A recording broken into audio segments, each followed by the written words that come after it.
prihajaš k ljudem domov, se znajdeš v raznih situacijah, pozitivnih, negativnih in v bistvu je to tisto, kar me privlači pri tem delu. Pol pa jasno tudi adrenalin vožnje z reševalnim vozilom podnebno v prometnici, vožnja na prometne nesreče, delo na prometnih nesrečah. Vse tega dela je na različnih področjih, tako da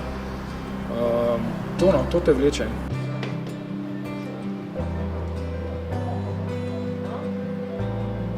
Delo v enoti intenzivne terapije mi predstavlja vsakodnevni izziv, že zaradi narave dela, saj naš oddelek pokriva vse smeri kirurgije, kar zahteva nenehno izobraževanje, učenje in sledenje novim smernicam.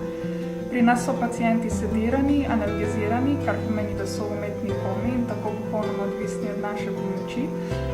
Zato se mi zdi, da tu vloga medicinske sestre res lahko pride dobro do izraza.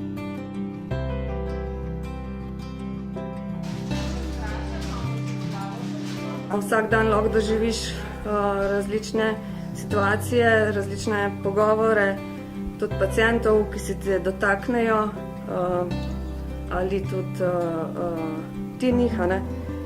Tako da je vsak dan prav ta navdih, doživetje, kako potem pacientu tudi pri tem pomagati.